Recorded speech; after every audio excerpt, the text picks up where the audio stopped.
a hablar del temario que vamos a ver el día de hoy. Vamos a hablar de algunas definiciones, cuál es el origen de la existencia de este grupo de parásitos y por qué estamos separando este grupo de parásitos de todo el temario de la materia, por qué lo estamos viendo en la clase de hoy, por qué estamos agrupando estos parásitos en la clase de hoy. Vamos a hablar de algunos ejemplos, el curso clínico de estas parasitosis y mencionar diagnóstico y algunas menciones de tratamiento. Ok. Entonces vamos a empezar con el diagnóstico de parasitosis oportunista. Son infecciones causadas por parásitos que se manifiestan con mucha mayor frecuencia y con mayor severidad en hospedadores inmunosuprimidos o inmunocomprometidos, como lo quieran llamar. Entonces, cualquier persona pudiera tener estas parasitosis, pero la presentación clínica va a ser distinta a las personas sanas, entre comillas, y la frecuencia de aparición en la población general y en la población inmunosuprimida es radicalmente distinta. ¿Ok? Entonces, la importancia clínica del aprendizaje y de que estemos hablando de esta clase el día de hoy es que las formas clínicas son severas por parásitos no patógenos o por parásitos oportunistas patógenos. El diagnóstico habitualmente es más difícil que en la población sana. El tratamiento es más difícil, más largo, con mayores probabilidades de fracaso en el tratamiento, y el curso clínico puede ser errático o poco predecible. Es decir, lo que yo asumiría como un diagnóstico fácil, una línea de tratamiento estandarizada, probablemente en hospedadores inmunosuprimidos por diferentes causas, ese curso va a haber baches en el camino. Va a haber policías acostados, va a haber huecos, va a ser la autopista regional del centro. ¿Ok? Y aparte puede conllevar a la muerte. Ok, entonces, ¿cuál es el origen de la existencia? Por mucho, el primero, y no porque yo sea infectólogo y esté hablando del VIH primero, pero por mucho el factor de riesgo que actualmente está más, con mayor impacto en las parasitosis oportunistas es la pandemia de VIH. Desde los años 80 hasta la actualidad, la frecuencia de aparición de las enfermedades parasitarias oportunistas en la población con VIH no ha hecho más que incrementar.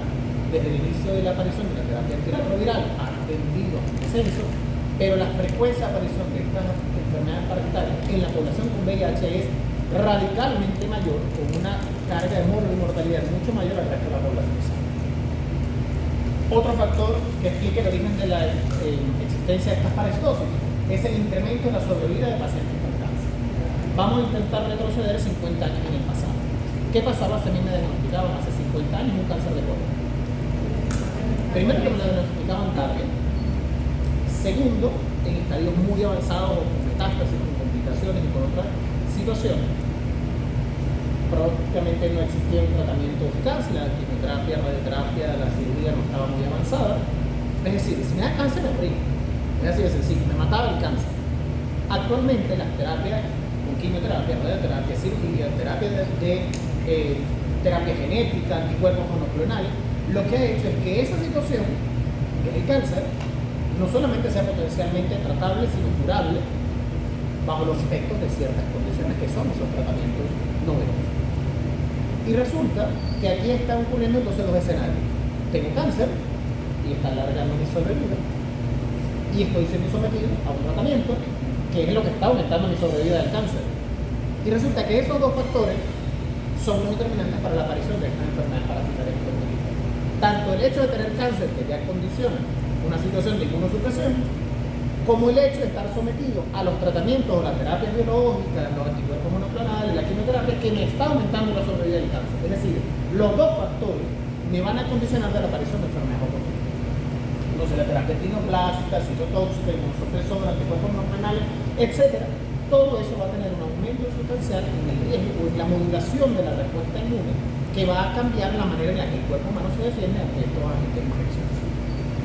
El incremento del diagnóstico y sobrevida de las enfermedades autoinmunes, más o menos el mismo escenario del cáncer. Imagínense que hace 50 años a ti te hubiese diagnosticado lupus. No digo a mí porque el lupus debe ser más frecuente en mujeres que en hombres. Pero imagínate que a ti hace 50 años te hubiesen diagnosticado lupus. En un par de años te hubiesen muerto de una nefritis lúpica, o de una convulsión, o de una hemorragia, o de un evento trombótico. Es decir, la sobrevida hace tiempo de los pacientes con enfermedades autoinmunes era mala, especialmente las enfermedades más graves que hay ahorita. Hay tratamiento con esteroides, hay terapia inmunomoduladora, anticuerpos monoclonales, monoclonales, terapias de diferentes niveles, que hace lo mismo que con el cáncer. Está aumentando la sobrevida de una condición que para colmo hasta ahora es incurable, aunque hace un par de semanas atrás salió un tratamiento novedoso para el manejo del lupus y enfermedades autoinmunes, que es bastante prometedor. Pero bueno, el punto es que la condición del lupus ya tiene mayor sobrevida y de las enfermedades autoinmunes en general tiene mayor sobrevida y va a ser tratamiento contra el lupus de por vida. Entonces esas dos condiciones también están asociadas a la aparición de las enfermedades autoinmunes. ¿Ok? Aquí voy a hablar obviamente de enfermedades parasitarias oportunistas, pero toda esta población tiene riesgo de enfermedades virales, bacterianas, por hongo y por parásitos. ¿Ok? Globalización, migraciones, exposición de personas susceptibles a diferentes agentes infecciosos es otro elemento que hace 50 años que existía. Ahorita cualquiera, en cualquier momento, si tiene unos buenos bolsillos, dice en 20 minutos salgo a Japón, y después me puedo hacer un recorrido hacia Sudáfrica y después me puedo ir a Holanda, al alcance del bolsillo. Eso probablemente no existía hace 50 años. ¿Ok? Entonces, la globalización y exposición a diferentes factores ambientales en cada uno de esos sitios, obviamente cambia la posibilidad de que personas no provenientes de una zona endémica vayan a una zona endémica a adquirir esas enfermedades infecciosas y estar expuestos a padecer esas enfermedades infecciosas. ¿Okay? Adopción de hábitos sanitarios, alimentarios, sociales y sexuales distintos y la diferencia en la infraestructura sanitaria. Muy bien. Ok, entonces aquí tenemos las causas más comunes de inmunosupresión, nuevamente de primero el VIH, tenemos también desnutrición, cáncer, esteroides, anticuerpos monoclonales, diabetes, radioterapia, alcoholismo, insuficiencia renal, trasplante y tratamientos asociados. Entonces, por re o por fa, todas estas situaciones y probablemente muchos más que se escapan de la lista son elementos que están directa o indirectamente relacionados con la aparición de enfermedades oportunistas. Entonces, ¿cuáles son los que vamos a hablar hoy? Un tema nuevo que no han visto ustedes formalmente en clase teórica, pero que ya hemos visto literalmente en el laboratorio. Ya hemos tenido un primer abordaje a las toxinas intestinales y vamos a hablar de 4 parásitos que ya vemos, que ya vimos, que ya conocemos, que ya nos sabemos perfectamente, ¿verdad? Yo les empiezo ahorita a preguntar de tromiloides, me responden como si les estuviera diciendo cuáles son los recelos, ¿verdad? Claramente. Ok. Entonces vamos a hablar de qué es lo que diferencia estas enfermedades parasitarias que ya conocemos, pero en una situación de inmunosupresión. ¿Ok? Vamos a empezar entonces con las toxinas intestinales. Empecemos por Criptosporella. El ciclo de vida es la verdad bastante sencillo. Tenemos que empieza con el quiste de pared gruesa, que está acá, que se encuentra básicamente en forma de agua o alimentos contaminados con ese tema. La persona lo digiere, esos quistes de pared gruesa. Si vemos aquí a nivel acá, está el ovoquiste maduro de pared gruesa, el cual es ingerido por vía oral. Una vez que llega al intestino, libera el esporozoito, y ese esporozoito va a invadir la membrana apical de los enterocitos, y es allí donde se va a meter. No se va a meter dentro del citoplasma, dentro del núcleo, no va a invadir el no, se va a quedar más o menos aquí, en esta posición, lo que sería la parte superficial del borde del cepillo. ¿Sí? Entonces, ubicado en este sitio, en las microvellosidades intestinales, va a ocurrir un primer ciclo de vida, que es la reproducción asexual, que se llama merogonia o esquizogonia, porque en el interior cada uno de estas estructuras tiene en su interior los merozoides, que son cada una de estas estructuras. Esa estructura estalla y cada uno de esos merozoitos individuales que sale de allí invade a la célula vecina, y a la vecina, y a la vecina, y a la vecina, y a todo el resto de los enterocitos en su membrana apical. Eventualmente, después de un número determinado de ciclos, esos merozoitos tienen una diferenciación que va a ocurrir de manera muy similar a lo que vamos a ver en las clases de malaria. Ya ustedes vieron una clase de malaria, ¿verdad? O sea que ya más o menos esto les está sonando a un ciclo de... Nada que no vimos, o sea que no han visto ciclo de vida de malaria. Cuando vayan a ver el ciclo de vida de malaria van a ver un escenario muy similar a este, en el hígado y en la sangre. ¿Ok? Entonces aquí, en el caso de las toxinas intestinales, lo que hay es una diferenciación de una población de merozoitos que va a ocurrir con la formación de los gametos. Los gametos van a diferenciarse en microgametocitos y en macrogametocitos. El microgametocito es la versión masculina y el macrogametocito es la versión femenina. El macrogametocito queda en la célula intestinal y los microgametocitos salen de otra célula e invaden el macrogametocito se fecunda y ese macrogametocito fecundado, ya llamado cigote, va a diferenciarse en dos estructuras: el ooquiste de pared delgada y el ooquiste de pared gruesa. El ooquiste de pared gruesa es el que va a salir al exterior, es la forma evolutiva de dispersión, es la que sale a través de las heces y la que es capaz de sobrevivir en el ambiente. Mientras que el ooquiste de pared delgada, que es este, es el responsable de la autoinfección interna. Es decir, de este mismo ooquiste puede volver a pasar todo este mismo ciclo una y otra y otra y otra vez. ¿Okay? Aquí vemos una microscopía óptica de una coloración que ya ustedes conocen, que es la coloración de Kim Jong, en donde vemos la forma de los ooquistes en una muestra de heces coloreada con fucsina, que es lo rosado, y el contraste del fondo, que es azul. Sigamos. Sigamos el ciclo de ciclospora, a pesar de que es un poquito más viejo y no tan bonito, es la misma cosa. Es el mismo ciclo de vida. La única diferencia es que aquí no existe la diferencia de ooquiste de pared delgada y pared gruesa, hay un solo ooquiste, es este y ya, pero es exactamente el mismo ciclo de vida. ¿Okay? Aquí vemos la diferencia de los ooquistes. Después les voy a mostrar el cuadrito en donde vamos a ver las características morfológicas diferenciadoras en cuanto a tamaño y configuración de los diferentes ooquistes de las coccinas intestinales, pero en general es básicamente lo mismo. Y la última, mismo ciclo de vida, es exactamente igual, solo que fíjense que los ooquistes son sustancialmente diferentes, son ovalados, alargados. Los inmaduros tienen una estructura no completamente definida en su interior, y los maduros, como se ve bien acá, fíjense que tienen dos estructuras diferenciadas en su interior, pero básicamente es lo mismo. Aquí, además de la muestra de Kim Jong, que es una muestra de S, fíjense que tenemos un corte histológico, y dentro del enterocito vemos el ooquiste de Cystisospora. ¿Sabemos? Entonces, ¿por qué en inmunosuprimidos? Es decir, si ya estos son parásitos que parecieran tener un compromiso luminal, no tienen mayor capacidad de invasión, no van por circulación sistémica, no va para el hígado, por el pulmón, no viaja para otras partes, ¿por qué un parásito importante, un grupo de parásitos importantes que estamos viendo acá? Bueno, primero vamos a saber dónde estamos parados. Esto es una vellosidad, ¿verdad? Es pequeñita, pero es macroscópica. Es decir, si ustedes alguna vez han agarrado panza de ganado, ustedes pueden ver las vellosidades intestinales, ¿cierto? Ahora, dentro de cada una de estas vellosidades intestinales existen millones de enterocitos, ¿cierto? Y que en cada enterocito están las microvellosidades, que es el borde en semilla.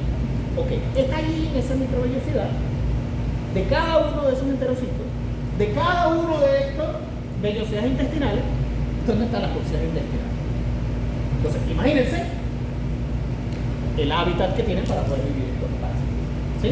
Es decir, los muchos metros de intestino en cada uno de estos espacios. Entonces ya ahí tenemos un sustrato amplio para que exista una superficie de infección bastante amplia. Ok, lo segundo que tenemos que ver es cómo se relaciona la inmunosupresión con el hecho de tener una infección por estos parásitos. Bueno, aquí les voy a poner el ejemplo de la infección por VIH, porque resulta que la causa más común de diarrea crónica en un paciente con SIDA son estas toxinas. Es la primera causa de diarrea crónica en un paciente con SIDA, son estos agentes infecciosos. Y aquí podemos ver por qué.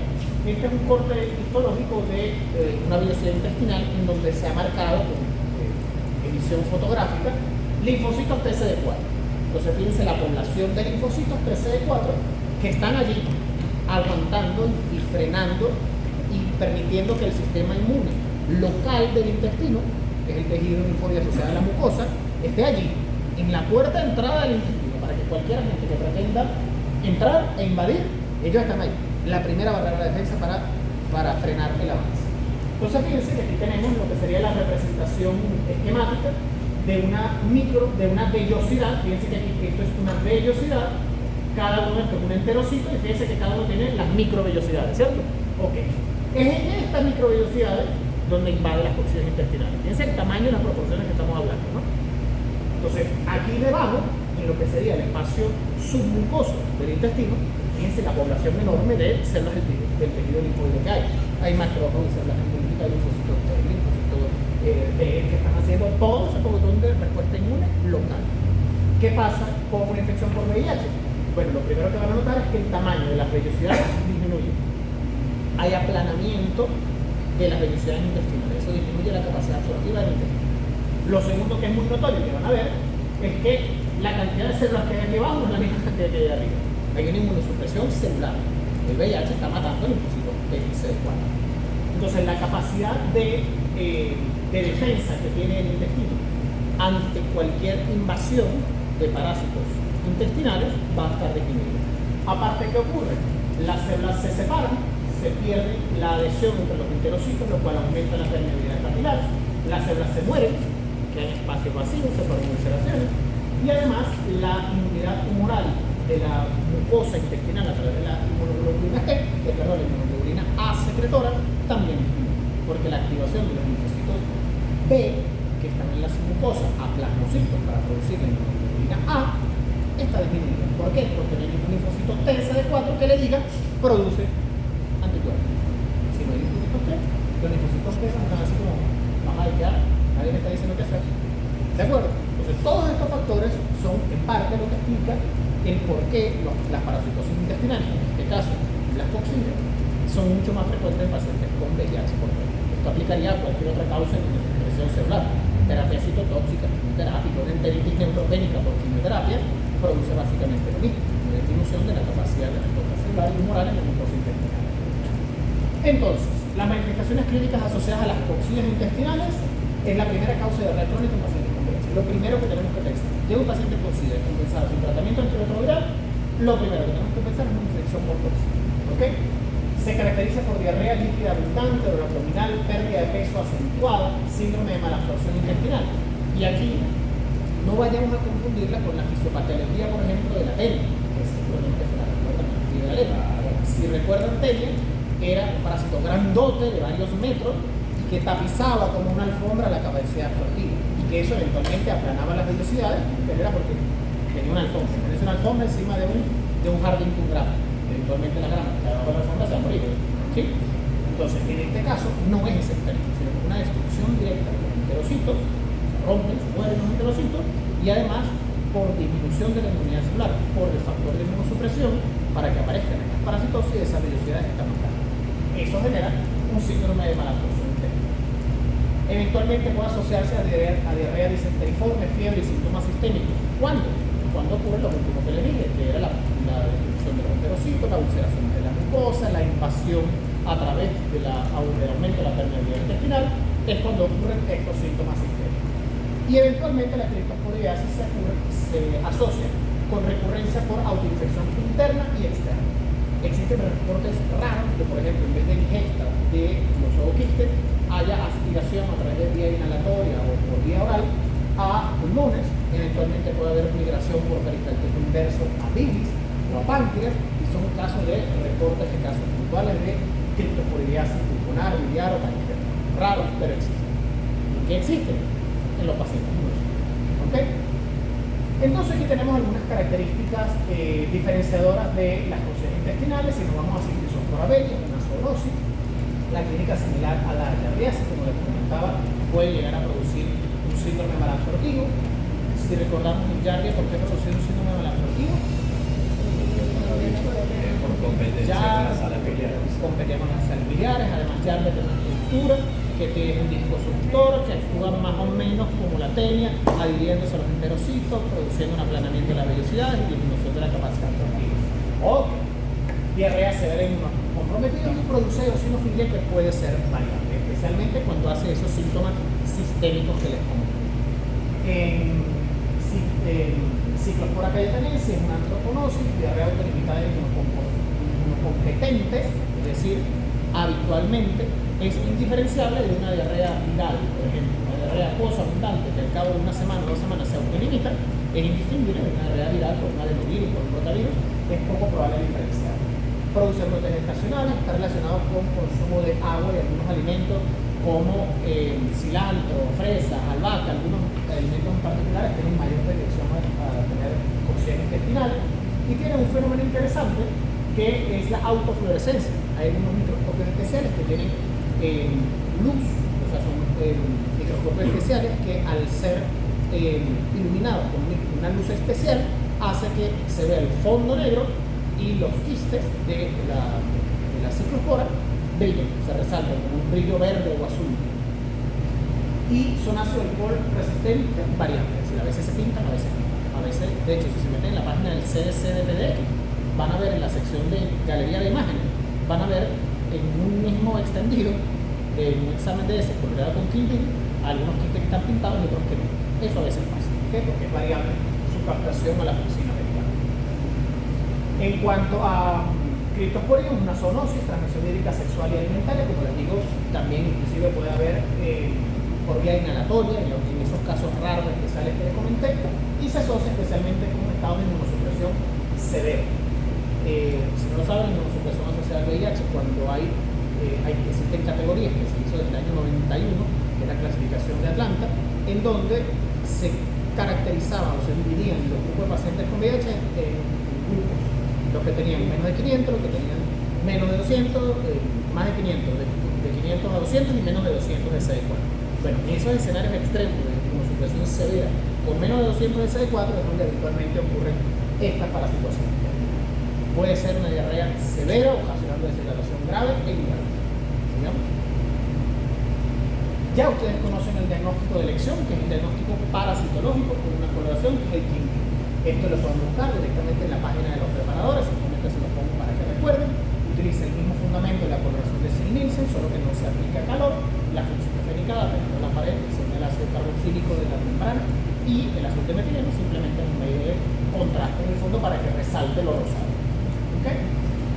Aquí tenemos las características morfológicas. El criptosporillo es chiquitico, de 4 a 6 micras, tiene doble pared, 4 esporocitos libres en su interior, es esporulado en el momento de su infección, y esta característica de que sea esporulado al momento de infección, al momento de su liberación, es lo que permite explicar la autoinfección interna y externa, es decir, que apenas sale a través de las heces o inclusive aún en el intestino sin salir de las heces, ya es infectante, y es por eso que ocurre la autoinfección interna y externa. ¿Okay? La pared delgada es lo que causa la autoinfección interna, y el de pared gruesa es el que puede producir o la heteroinfección a otras personas o la autoinfección externa a la misma persona. Sigamos. En cuanto a ciclospora cayetanensis, un poco más grande, de 8 a 10 micras, realmente es muy difícil, así a ojo pelado, en microscopía óptica, decidir si es uno u otro, a menos que tengamos un microscopio con una regla incorporada, una regla micrométrica incorporada, que podamos más o menos estimar el diámetro. Criptosporia es más chiquitico, 5 micras más o menos, y la ciclospora es un poquito más grande, hasta 10 micras. ¿Okay? Pero así, que lo vea a ojo pelado, que digan cuál es uno u otro, realmente ustedes tienen la ventaja de que aquí cuando vayan a hacer el examen práctico no tenemos ciclospora en la cátedra, entonces si es chiquitito y redondito, es criptosporillo. Y si es grande y ovalado y tiene dos estructuras nucleares en su interior, es esquizospora. Okay. De resto, básicamente la misma cosa. Sigamos. En cuanto a esquizospora, fíjense que es radicalmente distinta, o sea, es mucho más fácil. ¿Okay? No hay manera de pelarla en el examen práctico cuando les toque. Fondo azul y una cosa ovalada, rosada no puede ser otra cosa. A juro, pues, tiene que ser esto. ¿Okay? El ovoide, fíjense que es mucho más grande, de 20 a 30 milímetros de diámetro. No es colorado al momento de su expulsión, es decir, que no puede ocurrir autoinfección, porque requiere estar más o menos 1 a 2 semanas en el ambiente para poder madurar hasta la fase de esporulación. Y los maduros ya tienen los dos esporoquistos en su interior, que son esas dos estructuras que parecen núcleo, pero realmente son dos esporoquistos. Y con 4 esporocitos. Ahora, ¿cuál es la forma en la cual estos parásitos generan el daño? El primer mecanismo es mecánico. Vamos a asumir que si invade la pared apical de los enterocitos, se reproducen allí y revientan el enterocito cuando salen, pero eso es un daño mecánico. Entonces, invasión, multiplicación y ruptura celular constante de los enterocitos con inflamación y aplanamiento de las vías intestinales. Ese es el principal. ¿Okay? Ahora, el tratamiento, importantísimo, cuando hay diarrea asociada a la infección intestinal en pacientes con VIH, ¿cuál creen ustedes que es el tratamiento? Tratamiento antirretroviral. Punto. La terapia antirretroviral es lo suficientemente efectiva en un tiempo muy rápido, de 1 o 2 semanas, a hacer que la diarrea desaparezca. Es decir, si yo corrijo la causa de la inmunosupresión, estos bichos se mueren solos. No hace falta hacer tratamiento. En casos severos, con diarrea disenteriforme, con síntomas sistémicos, invasivos, pacientes chocados, pacientes en malas condiciones, está bien, pongan este metopristol con nitazoxanida. ¿Ok? Pero de manera habitual, ven un paciente con SIDA que tiene 6 meses con diarrea, no está con esto, porque al poner el tratamiento antirretroviral se le va a quitar. ¿Ok? Sigamos. Vamos a uno ya conocido, toxoplasma. Muy bien. Vamos a recordar entonces rápidamente el ciclo de vida, que ya ustedes saben. Los felinos son los únicos hospedadores definitivos, naturales de este parásito. No hay otro, especialmente los churritos. ¿Okay? Entonces, el ciclo que acabamos de ver en el intestino humano de las cocciones intestinales, imagínense igualito dentro del gato. Eso no lo vamos a ver, no nos interesa porque no estamos estudiando veterinaria, pero el mismo ciclo que ocurre en el humano con las cocciones en el intestino es lo mismo que ocurre en el gato. ¿Ok? ¿Qué libera el gato? Lo mismo que libera el humano en las cocciones. Los ojos. ¿Sí? ¿Están viendo la relación entre cocciones intestinales en humano y toxoplasma en el gato? Entonces, aquí, el humano, cuando se infecta con toxoplasma, está ocurriendo un ciclo accidental, ¿cierto? En donde el ciclo natural, en donde ocurre entre el gatico, que hace pupú, libera los oquistas, esas contaminan cualquier cosa que se comen otros animalitos, generalmente mamíferos, más pequeñitos. Toxoplasma es uno de los parásitos que más está distribuido en el mundo en cuanto a especies de animales distintos que pueden estar infectados con este parásito. Y el gato, los mamíferos pequeños, los pajaritos, se infectan con la forma quística de toxoplasma, que es la toxoplasmosis intermediario occidental, y el gato se come esos animales. Y ahí tiene el ciclo que se repite y se repite y se repite. Entonces, ¿cuál es el problema? Cuando el humano se atraviesa en este ciclo natural. Entonces, en rojo tenemos el ciclo natural, en azul tenemos el ciclo artificial o patógeno eventualmente, en donde animales que se usan para consumo humano o directamente los humanos se infectan con agua o alimentos contaminados con heces de gato que tienen los oquistes maduros de toxoplasma. ¿Sí? Esto es repaso del ciclo de vida. También, teóricamente, el humano limpiando la caja de arena de los gatos o los alimentos o a través de transfusiones sanguíneas que provienen de una persona infectada con toxoplasmosis, también puede haber transmisión. ¿Ok? Entonces, la presentación clínica de inmunosuprimido, la fisiopatología se debe fundamentalmente a la reactivación de la infección crónica del sistema inmunológico. Es decir, si nosotros recordamos en la clase de toxoplasmosis, teníamos una infección aguda, un periodo de latencia que podía ser de muchos años y una enfermedad crónica. ¿Cómo era la toxoplasmosis aguda? ¿Cómo se manifiesta? La mayoría de las veces es asintomática. Y cuando sí es sintomática, ¿qué síntomas produce?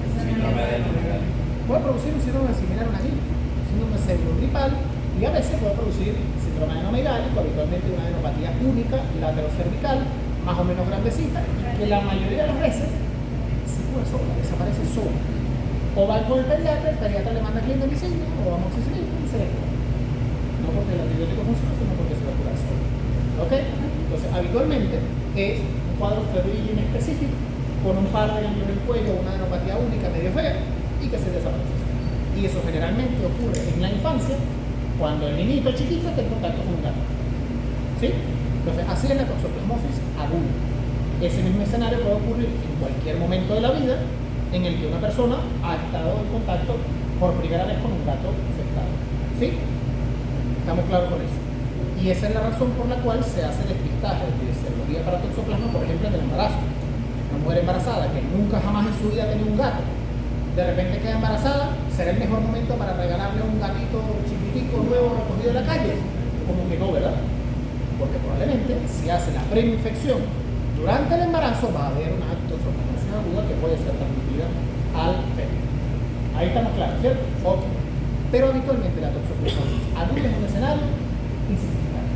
En el 90% de los casos es asintomático y cuando es sintomático es una gripecita con un gato. ¿Sí se entiende? Ok, vamos ahora al contexto de los pacientes con subterráneo. Probablemente la enfermedad parasitaria más común que yo diagnostico es toxoplasmosis. ¿Por qué? Bueno, porque estoy encargado de la supervisión de la hospitalización de los pacientes con SIDA en el servicio infectológico. De hecho, ahorita tengo varios pacientes con toxoplasmosis hospitalizados. Quien quiera ver toxoplasmosis, bienvenido al servicio para que lo vea. ¿Ok? Entonces, ¿dónde yo veo toxoplasma?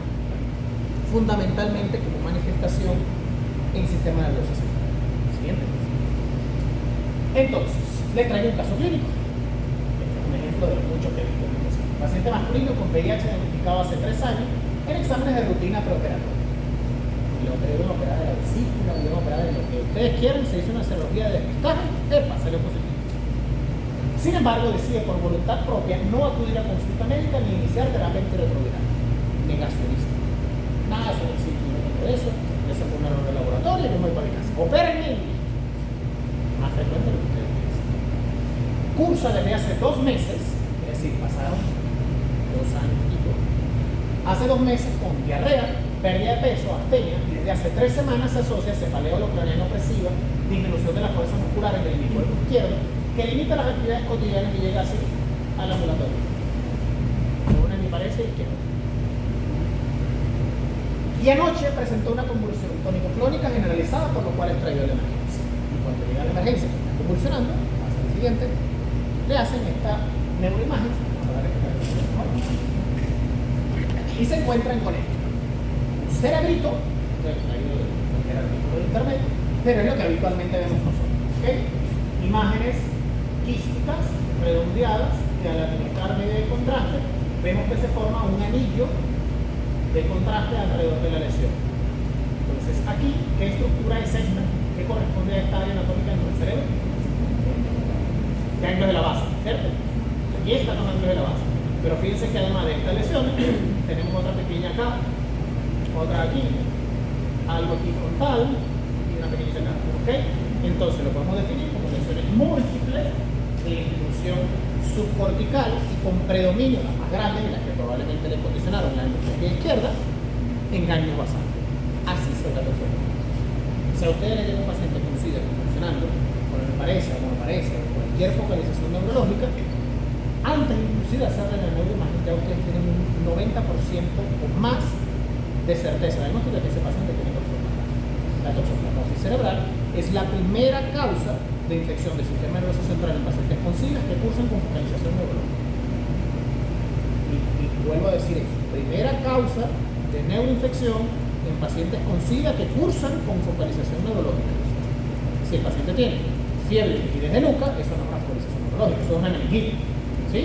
Una meningitis, probablemente vamos a pensar en tuberculosis. ¿Sí? Pero si el paciente cursa con focalización neurológica, monoparesia, hemiplegia, alteración de nervios craneales, es decir, un síntoma neurológico focal específico, ustedes tienen, inclusive antes de hacer la neuroimagen, un 90% de probabilidad de que ese paciente tenga una toxoplasmosis. ¿Ok? Sigamos. Si a este paciente le hacemos un fondo de ojo, lo más probable es que además de encontrar esas lesiones quísticas a nivel cerebral, también vamos a ver esto. Esto es lo mismo que está en el cerebro, pero que lo estoy viendo simple. ¿Okay? Pero es la misma lesión. Esto es una retinitis, es una lesión que probablemente el paciente tenga desde hace mucho tiempo, quizás desde los 5 años, nunca se enteró, nunca le produjo síntomas, o a lo mejor estaba chiquitica y no producía ni siquiera alteraciones visuales. Y ahorita que tiene 31, y además tiene 3 años posibles, no tiene tratamiento, esa lesión, ¿qué dice? Se inflama, se reactiva.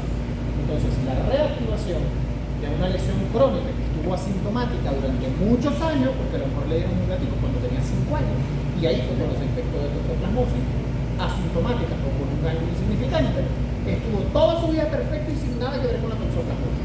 Pero ahora que tiene SIDA, tiene llegó hemipléjico, convulsionando y medio SIDA. Sigamos. Ahora, recordemos entonces quiénes son los responsables de esta situación. Si nosotros vemos la forma de taquizoidos, esa es la forma evolutiva responsable de la enfermedad aguda, es decir, lo que produce el síndrome gripal, los ganglios y el malestar inespecífico con la fiebre son los taquizoides. Esta es la responsable de la fase aguda de la enfermedad. Pero cuando ya estamos en fase de latencia o fase crónica, lo único que quedan son las lesiones quísticas, que son los quistes de radizoides. ¿Okay? Entonces esos radizoides, esos restos que están acá, cada puntico de estos, 1, 2, 3, 4, varios cientos de miles, eso forma una estructura quística. Que realmente la estructura quística es el mismo cuerpo que está intentando contener allí, ¿cierto? Y muchas personas tienen formas quísticas de toxoplasma. De hecho, las medidas de tendencia epidemiológica dicen que entre el 30 al 70% de la población mundial, dependiendo de la zona geográfica, tiene toxoplasmosis crónica. Es decir, si hacemos una encuesta acá y a todos lo hiciéramos, serología para toxoplasma, probablemente del 30 al 70% de ustedes tendrá esto. ¿Quién ha tenido gato aquí? Lo más probable es que todos los que hemos tenido gato tengamos toxoplasmosis crónica. Pero mientras no tengamos SIDA, cáncer, no esté poniendo quimioterapia, todo bien. Ok. Además, lo pongo aquí separado porque esta es la forma evolutiva que encontraríamos en las heces del gato. Entonces, esto es lo que encontraríamos en el humano y esto es lo que encontraríamos en el gato. Sigamos.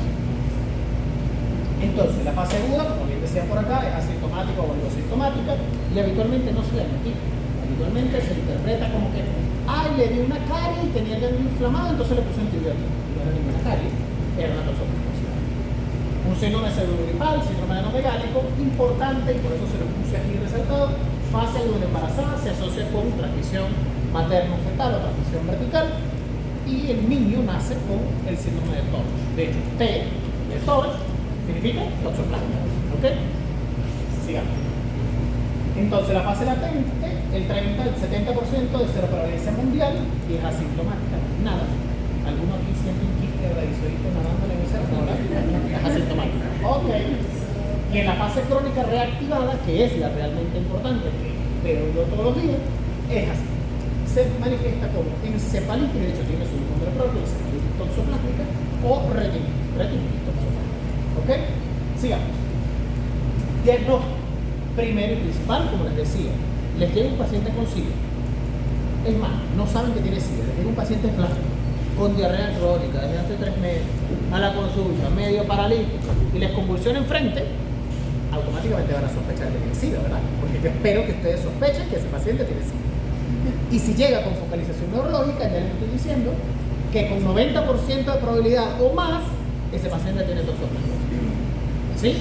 Entonces, con simplemente ver el paciente que le está llegando flaco, con pérdida de peso, con diarrea crónica, asténico, que a lo mejor le encontraron un chancro sifilítico adicionalmente, porque ustedes son buenos médicos y examinan completamente al paciente, y que además les convulsionó enfrente, ya ustedes tienen una alta probabilidad de que le van a hacer una prueba de VIH, que va a ser positivo, y que cuando le hagan la neuroimagen, les va a salir positivo.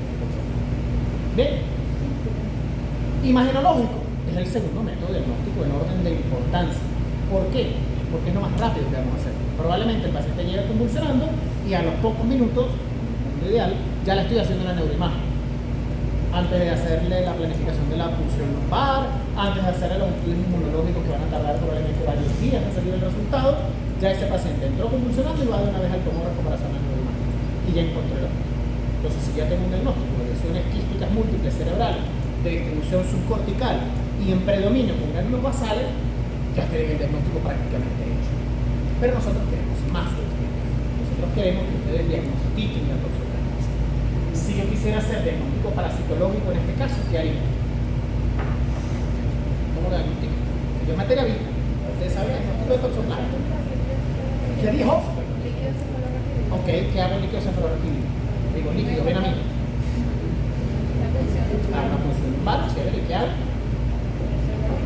Se puede observar el microscopio con un rendimiento de más o menos del 20 al 30%. Es decir, el líquido cefalorraquídeo es básicamente algo. Es poco probable que el líquido cefalorraquídeo encuentre tanquisolitos o cualquier estructura parasitaria, porque es básicamente algo. De hecho, para ver 5 o 6 monocitos ya es bastante difícil. Es poco probable que lo consiga, pero lo puede hacer. Puede a veces centrifugar la muestra, ver el sedimento del centrifugado y aumentar un poquito el rendimiento de él. Es decir, ¿pudieras hacer diagnóstico parasitológico? Sí, pero actualmente no lo hace. ¿Existe teóricamente alguna otra manera de hacer diagnóstico parasitológico? La biopsia. Biopsia de cerebro. Conocida con 3 años de señor, venga para acá que le vamos a abrir el cerebro. No se hace, nunca, no se hace el diagnóstico de toxoplasmosis cerebral por una biopsia cerebral. No lo hay. De hecho, uno de los peores casos de manejo de pacientes con SIDA que me ha tocado ver aquí en el hospital fue un paciente para colmo familiar de un médico, de un neurocirujano de aquí, que lo hospitalizó, le hizo un tumor cerebral metastásico, lo hospitalizó y el cerebro hizo una biopsia estereotáxica. ¡Ay! ¡Infecto! Diagnosticamos de SIDA y toxoplasmosis al familiar del médico. Eso no se hace, eso se hace mala medicina. No lo hagan. Quien vaya a ser de aquí neurocirujano, si ustedes ven un paciente que tiene cardiaques, astenia, debilidad y llegó focalizado y ven esas lesiones quísticas, no biopsia de cerebro. Ya. Y probablemente la diagnosticaré que tiene eso. ¿Ok? El diagnóstico inmunológico va a ser el método real a través del cual vamos a tener una aproximación diagnóstica bastante buena en el diagnóstico de toxoplasmosis. ¿Por qué? Porque si ya con esto y esto tengo el 90% del diagnóstico hecho, yo no voy a utilizar esto que tiene 20 o 30% de rendimiento, porque la verdad es que es difícil encontrar toxoplasma en líquido cefalorraquídeo porque es un líquido que es básicamente agua. Entonces voy a utilizar estas técnicas inmunológicas. ¿Cuál? La PCR no es inmunología, determinación de anticuerpos, IgM e IgG. Yo puedo hacer determinación en sangre y puedo hacer determinación en líquido cefalorraquídeo. ¿Ok? ¿Qué debería haber? Hacer una toxoplasmosis crónica reactivada en este contexto. Una IgG positiva con melissavidez mayor del 50%. Muy bien. Pero puedo también tener pruebas especiales, como por ejemplo PCR, que son pruebas de biología molecular, que consisten en recoger pedacitos de ADN del toxoplasma y amplificarlo por técnicas de biología molecular, con un termociclador o con una serie especial, para amplificar y amplificar. Y si consigo ADN de toxoplasma en el líquido cefalorraquídeo, listo, tengo un diagnóstico hecho, ¿cierto? Muy bien. También existe cultivo in vivo en modelos animales. Yo puedo sacar un poquito de líquido cefalorraquídeo de un paciente, me lo traigo para acá cuando existía la posibilidad de hacer aquí inyección en peritoneo de animales, de ratoncitos o de hámster o de conejo, y se le inyecto el líquido cefalorraquídeo del paciente con SIDA en la cavidad peritoneal del ratoncito. ¿Qué va a pasar? Al cabo de un tiempo, el ratoncito o el hámster o el conejo va a tener toxoplasmosis peritoneal. Saco ese líquido peritoneal y lo veo en el microscopio, lo veo con INSI y voy a ver muchísimos taquizoides, porque el modelo animal funcionó como un cultivo in vivo. Ahora les pregunto, si aquí se cambia el líquido cefalorraquídeo de un paciente con SIDA y se le inyecta el ratón no le da SIDA. ¿No? ¿Y por qué si le da toxoplasmosis no le da SIDA?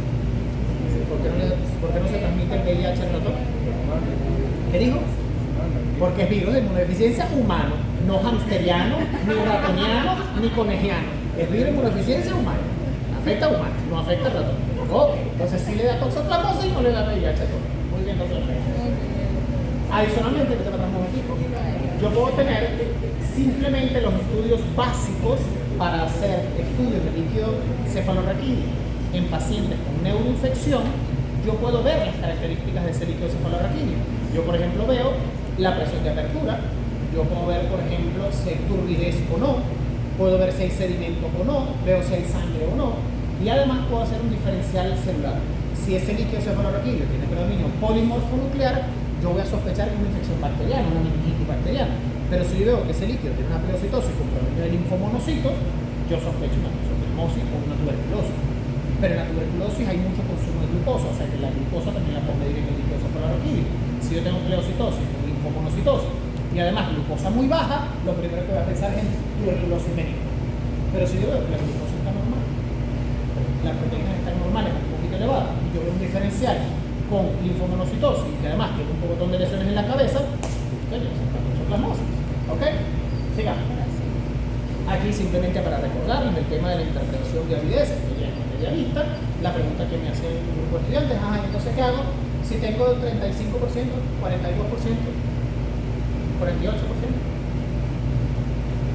¿qué hay? Es indeterminado. El tiempo dirá que probablemente va a ir a una fase crónica, ¿ok? Pero lo más probable es que si está entre 30 y 50% sea indeterminado. Ok.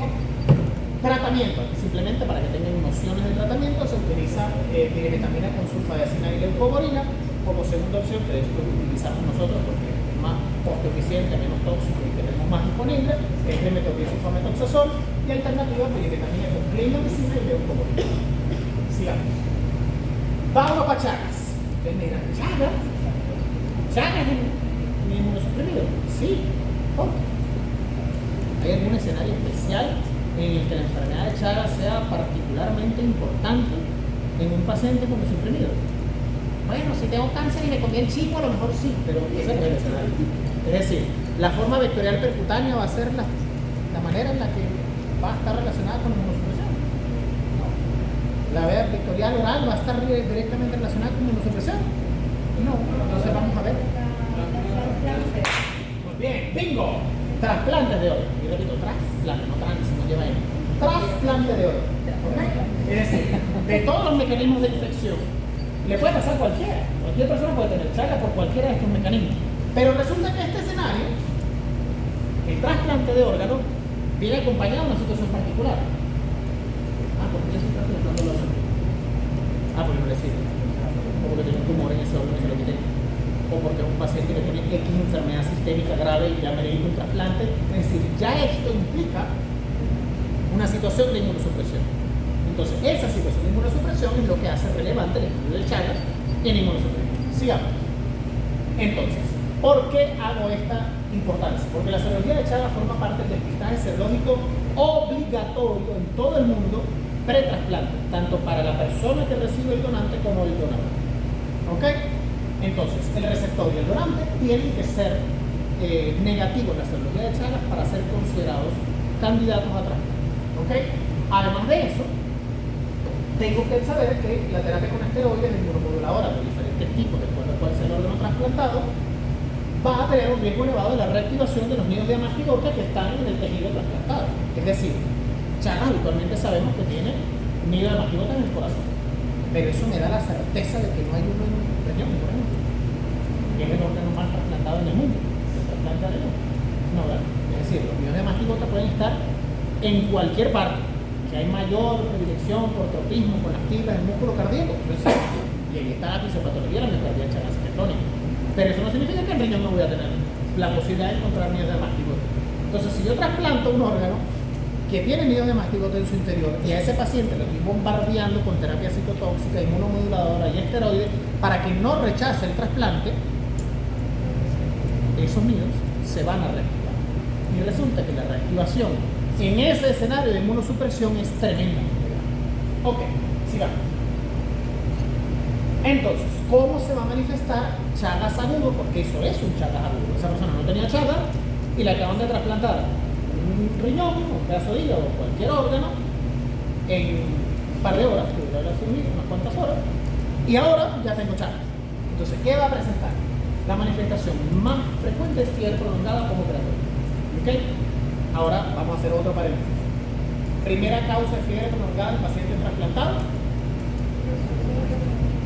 Claro, el rechazo como tal no le da por ese fiebre. O sea, causa infecciosa más importante de fiebre postoperatoria en paciente trasplantado. ¿Cuál creen que sea? ¿Qué? Un virus, sí. Muy bien. El citomegalovirus es la primera causa de fiebre y rechazo de trasplante, principalmente de trasplante de riñón. Es la primera causa de fiebre y rechazo de trasplante. Pero dentro de las otras causas está Chagas. ¿Ok? Entonces va a cruzar por fiebre prolongada, rechazo de los trasplantados. Como les digo, el más importante es el riñón porque es el más común. Y la manifestación clínica del rechazo se va a ver como hematuria e insuficiencia renal. ¿Ok? Además de eso va a haber síntomas sistémicos, porque recuerden que esos nidos de mastigota se van a activar y va a empezar a haber parasitemia. Entonces va a haber mialgias, artralgias, astenia, diarrea, dolor abdominal, disnea, dolor torácico, taquicardia, palpitaciones, pericarditis, derrame pleural, hepatoesplenomegalia, neuropatías, edema, eritema nodal. Es decir, recuerda mucho a lo que sería el Chagas agudo bioral, ¿cierto? En cuanto a la complicación y a lo aparatoso de la enfermedad. Ahora imagínense eso en un inmunosupresor. ¿Sí? Imagínense lo aparatoso y lo complicado que sería el escenario. Siguiente. Entonces, ¿cómo le diagnostico? Bueno, considerando que es un Chagas agudo, en donde tengo parasitemia, pues no, vamos a hacer una gotadora de sistémica. Puedo ver los tricomastigotes sanguícolas que se reactivaron de los nidos de mastigota.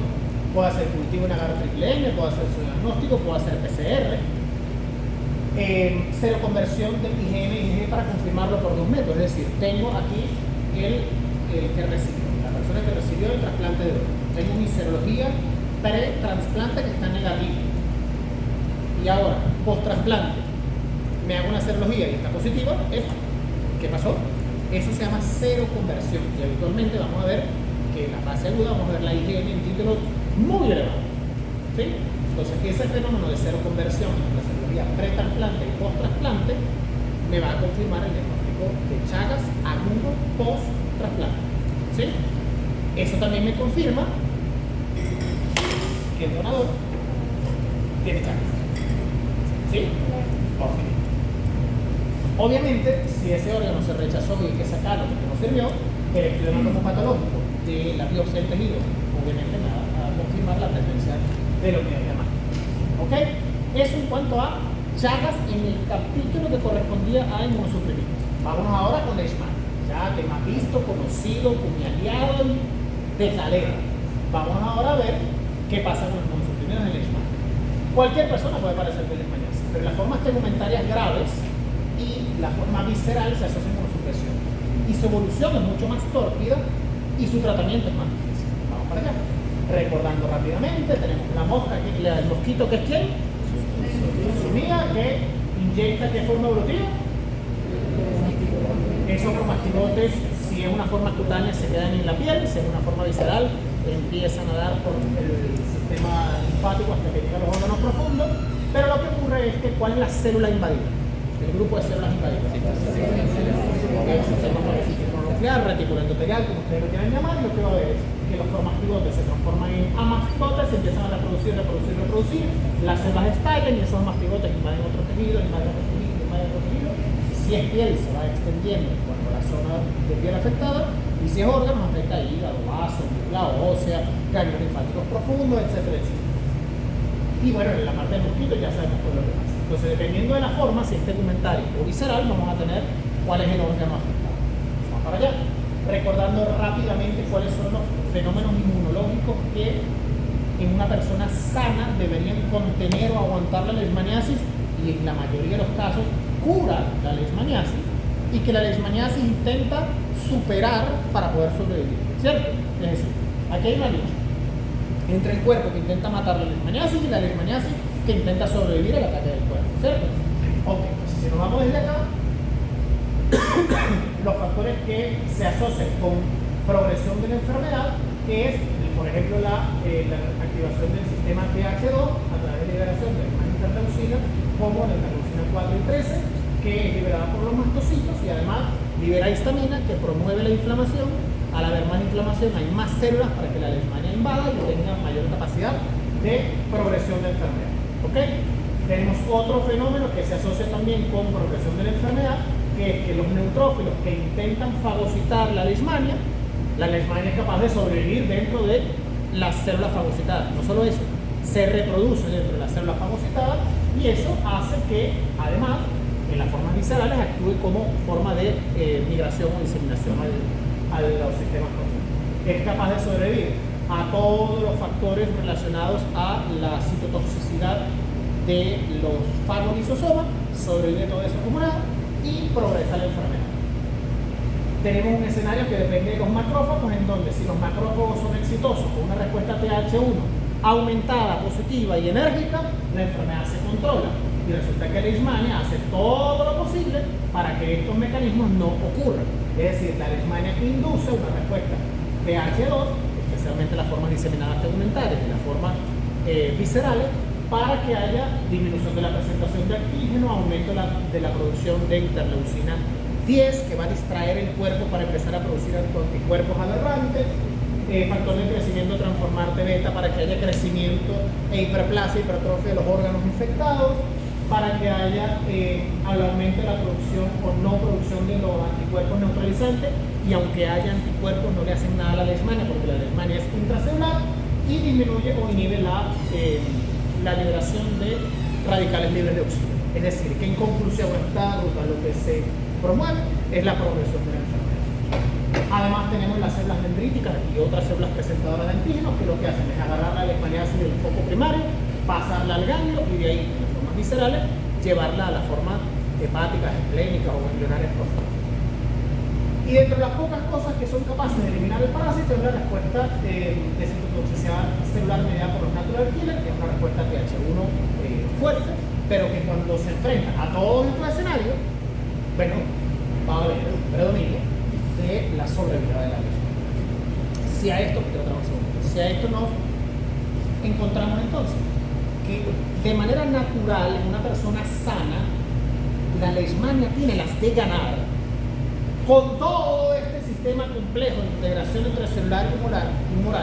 Si aún con todo esto la leishmaniasis sobrevive, imagínenselo sin una respuesta celular adecuada, imagínenselo en un hospedador inmunosuprimido, imagínenselo sin la poca capacidad de, mira, lo medio fagocito aquí, lo medio mato por aquí, lo intento neutralizar por aquí. Es decir, imagínense que ya no tengo eso, porque el paciente tiene cáncer y le están poniendo quimioterapia, porque tiene SIDA y está severamente inmunosuprimido, porque está trasplantado y está recibiendo terapia citotóxica, porque tiene una terapia inmunomoduladora que regula alguno de estos pasos o modifica la expresión de cierta citoquina.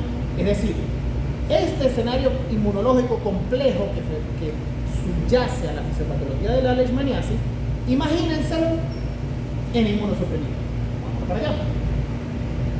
Entonces, ¿por qué es importante esto? Vuelvo y les hablo del VIH, algunas estadísticas interesantes que les darán a conocer el impacto de la epidemia de VIH en cuanto a la leishmaniasis. La primera coinfección documentada de leishmaniasis visceral en VIH ocurrió en España en los años 80, a finales de los 80. En la India, la prevalencia de leishmaniasis visceral y VIH aumentó del 0.8% en la población en el año 2000 a 2.18% en el año 2006. Fíjense que en 6 años duplicó el número de leishmaniasis que había. ¿Okay? En Etiopía, el 31% de los casos de leishmaniasis visceral tiene coinfección por VIH. Ya estamos hablando de un país hiperendémico de VIH. ¿Okay? Y en Madrid, España, se realizaron estudios que demostraban la presencia de leishmania en el 34 al 52% de las jeringas descartadas de usuarios de drogas intravenosas. Imagínense lo que significa eso. Imagínense los usuarios de drogas intravenosas compartiendo agujas y que se hayan hecho estudios genéticos por pruebas de PCR de los resticos de sangre de esas personas en las jeringas que los investigadores se encontraron en la calle y que hayan encontrado leishmaniasis. O sea, imagínense la gravedad del asunto si alguna de esas personas que usan drogas intravenosas tiene VIH y hace una parasitemia directa a través de las agujas compartidas. Es terrible. Ok. Entonces, fíjense, para que ustedes entiendan la complejidad de esto, les traigo acá un ejemplo, no para que lo memoricen y mucho menos lo tengan presente en el día a día, sino que existen pautas especializadas de tratamiento de leishmaniasis en pacientes con SIDA.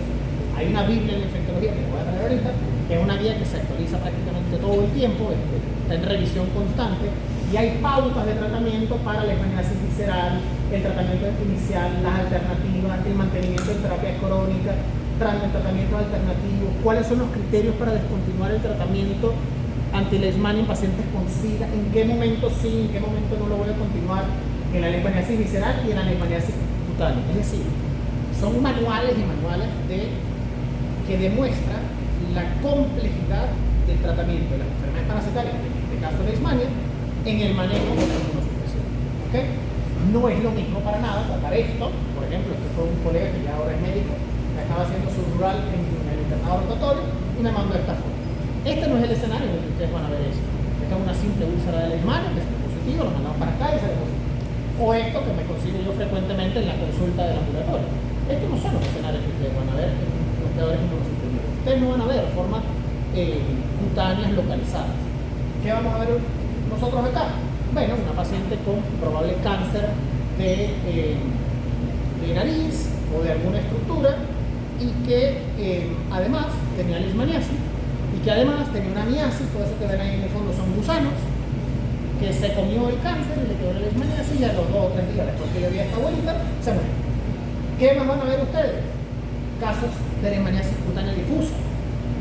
Vamos a ver el siguiente. Aquí les traigo este caso que algunos de mis estudiantes están acá. Sí. ¿Recuerdan?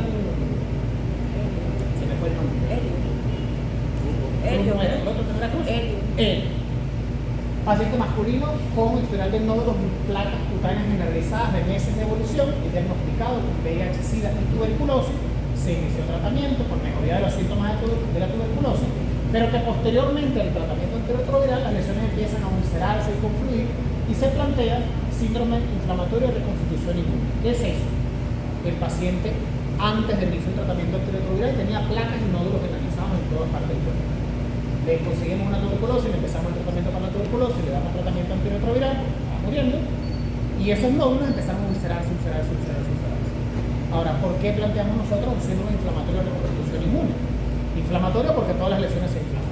¿Okay? Una reactivación y una respuesta exagerada del sistema inmune. Y de reconstitución, porque es un efecto paradójico del inicio de la terapia antirretroviral, los niveles de CD4 suben de manera exponencial y empiezan a atacar las infecciones oportunistas subyacentes. El paciente se infectó, hizo una infección por pseudomonas, falla multiorgánica, sepsis. Estuvimos a punto de amputarle las piernas porque las lesiones estaban críticamente enfermas. Y después de que por fin logramos sacarlo de la sepsis por la pseudomonas, le hicimos una biopsia de los bordes de la úlcera y encontramos múltiples estructuras intracitoplasmáticas dentro de los poros morfonucleares con presencia de kinetoplasma. Les presentó el paciente. Así es, cuando ya salió de la sepsis, cuando ya no se estaba muriendo de la sepsis. Fíjense que todavía tenía múltiples placas gruesas en todas partes de la piel, pero que además tenía úlceras. ¿Por qué tenía úlceras si los pacientes consiguen no hacer úlceras sino placas? Bueno, porque ya el SIDA se le estoy tratando. Yo le estoy poniendo el tratamiento antirretroviral y está empezando a subir las defensas, está empezando a tener una respuesta TH1 efectora que está matando la leishmaniasis que tenía en toda esta lesión. Sigamos, bueno, fíjense además el estado de emaciación que tenía el paciente, era muy claro. Fíjense la extensión terrible de las úlceras que tenían en ambas piernas. Sigamos, un año después, tenemos el antes y tenemos el después. Sigamos, antes y después. Las lesiones cicatrizaron, y hubo resolución de la leishmaniasis. Sigamos. Esto es simplemente un recordatorio, esto ya lo vimos en la teórica, y lo vimos en la práctica, que también muchos se la vimos. ¿Ok? Entonces, dependiendo de cuál sea la forma clínica de la leishmaniasis, vamos a tener diferentes métodos diagnósticos para lo que pueda. ¿Ok? Sigamos. Esta es la guía que les comentaba, es la guía de prevención y tratamiento de enfermedades oportunistas de adultos y adolescentes con VIH. Siguiente, y fíjense que dentro de las múltiples infecciones que uno tiene que saber, aquí está la leishmaniasis, dentro de esas pautas de tratamiento. ¿Qué otra vamos a ver?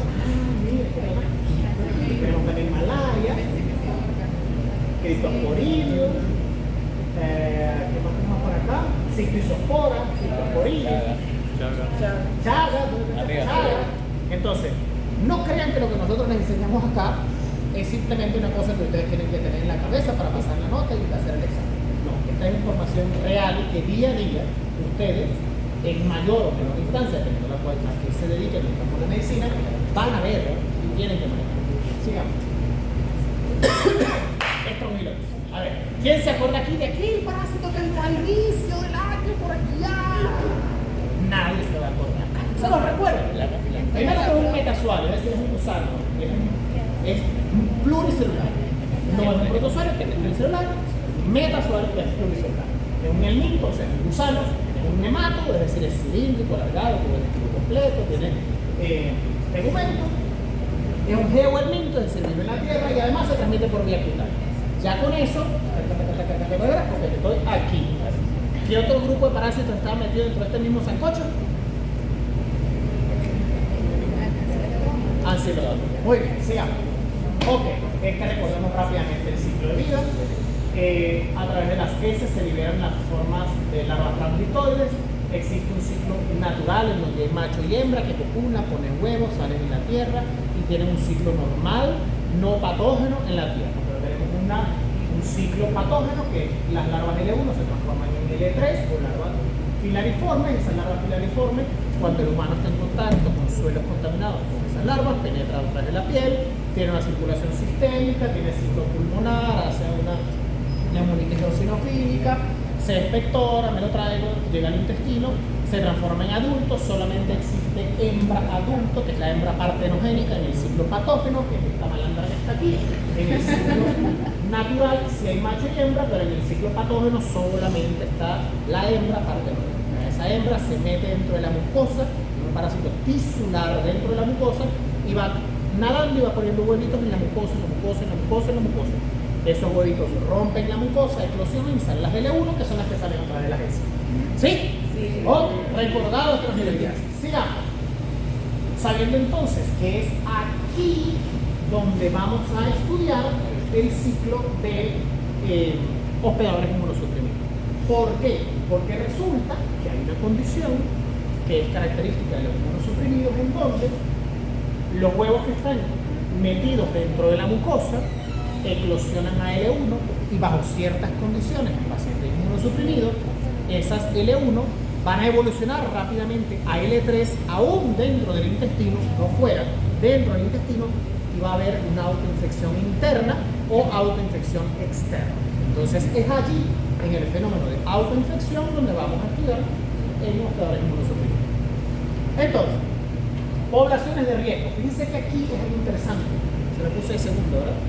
Porque resulta que el factor más importante para la hiperinfección y diseminación de estrongiloides es el usuario de esteroides. Ya vamos a ver por qué. Pero en cualquier escenario puede ocurrir, VIH, trasplante, infección, cáncer, especialmente niños con leucemia. ¿Por qué niños con leucemia? Porque niños es porque son los que están en más riesgo de contacto con el suelo, mayor probabilidad de infectarse. Y segundo, porque las terapias citotóxicas que se usan para las leucemias linfocíticas agudas, que son las más comunes en los niños, son particularmente activadoras del ciclo de autoinfección interna. ¿Ok? Entonces, en todo niño con leucemia debería hacerse despistaje coproparasitológico antes del inicio del esquema de quimioterapia. Llévenselo en la cabeza para aquellos que vayan a hacer pediatría o que vayan a hacer hematología. Muy bien.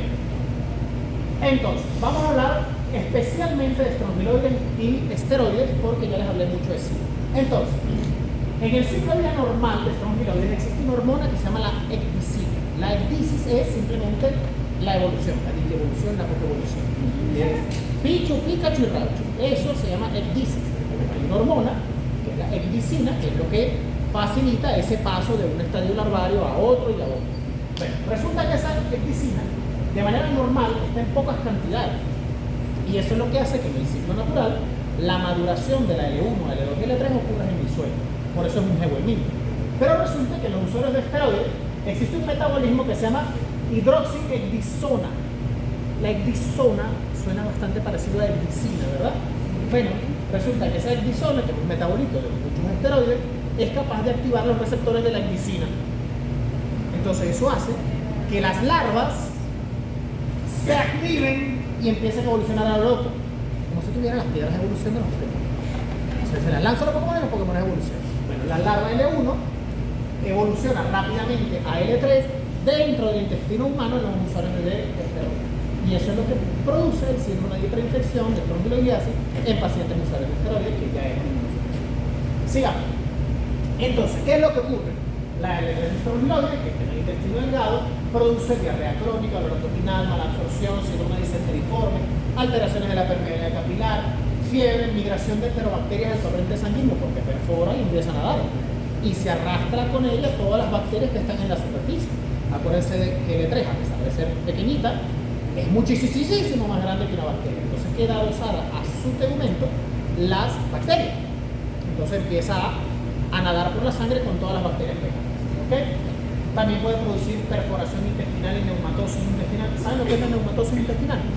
Imagínense que entre la mucosa y la submucosa, luego aquí tenemos la muscular y aquí el peritoneo, que es la capa del intestino. Pero imagínense que entre la mucosa y la submucosa, aquí se queda el parásito y eso se infecta, se llena de aire por gas, por las enterobacterias y eso se separa. Entonces en la tomografía lo que veo es una separación de la mucosa y la submucosa porque está lleno de aire. Eso aumenta el riesgo de una perforación, un bloque literalmente. Peritonitis y sepsis por enterobacterias. ¿Les parece que esto es un escenario un poco fatalista? Lo es. Sigamos.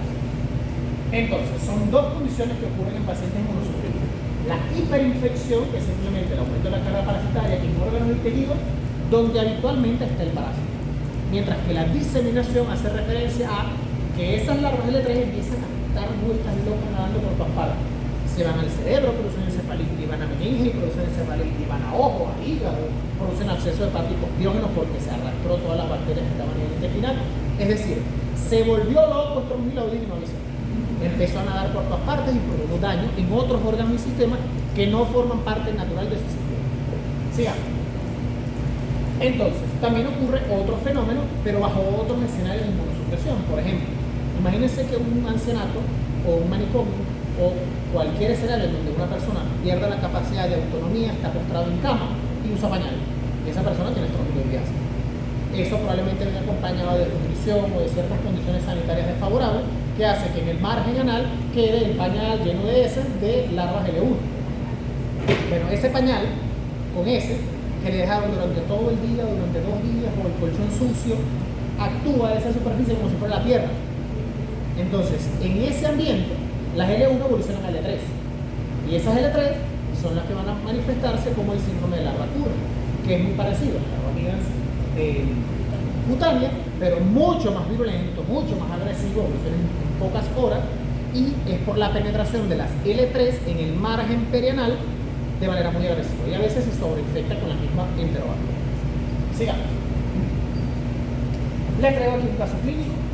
Lactante femenina de 17 meses de edad, proveniente de la India de Mont, consulta por pérdida de peso de 3 kilos en una semana, tos, disnea de 3 días de evolución, afebril con disminución proteico-calórica severa, se nota que está un poco de ¿verdad? La chiquitina. Okay.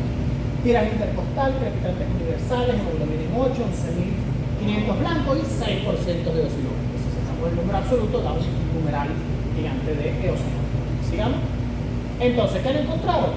En heces, la larva capitoides trongiloides, en esputo y en el método de Berman.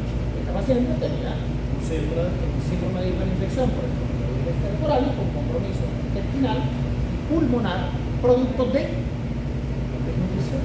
Aquí no hay cáncer, aquí no hay SIDA, aquí no hay leucemia, aquí no hay esteroides, aquí simplemente una niñita de que es una causa de inmunosupresión. Entonces no les extraña que quienes hagan medicina aquí en Venezuela vayan a encontrarse en cualquier ambulatorio donde ustedes vayan a trabajar de rural casos que puedan ser extremos. Sigamos. Aquí está la niña.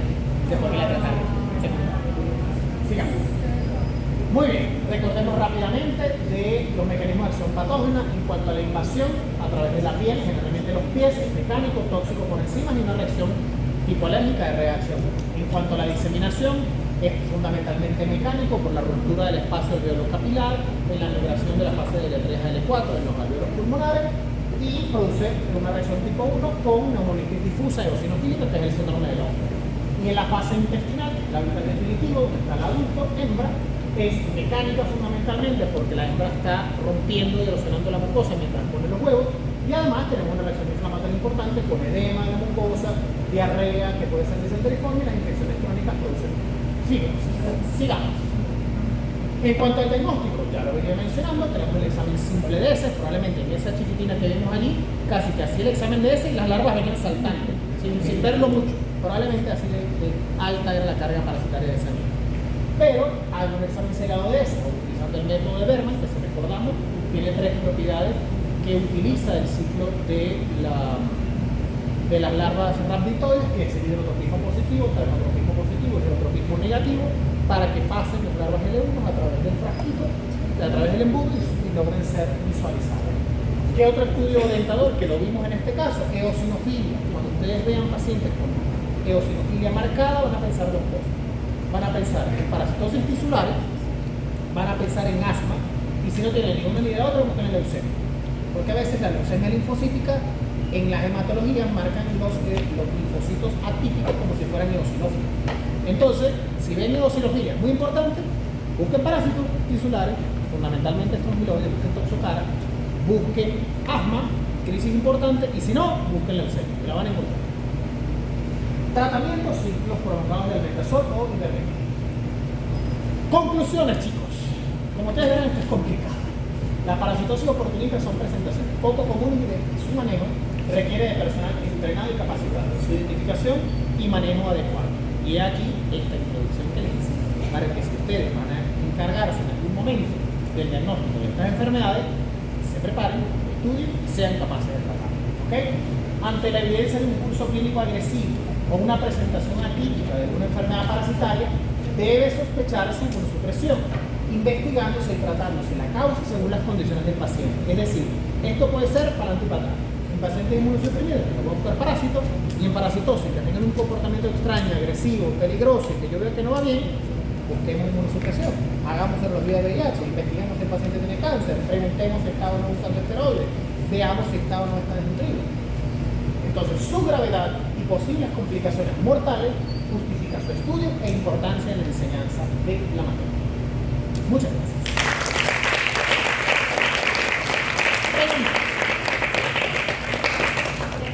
¿Preguntas? Dale, mínimo de suscripción.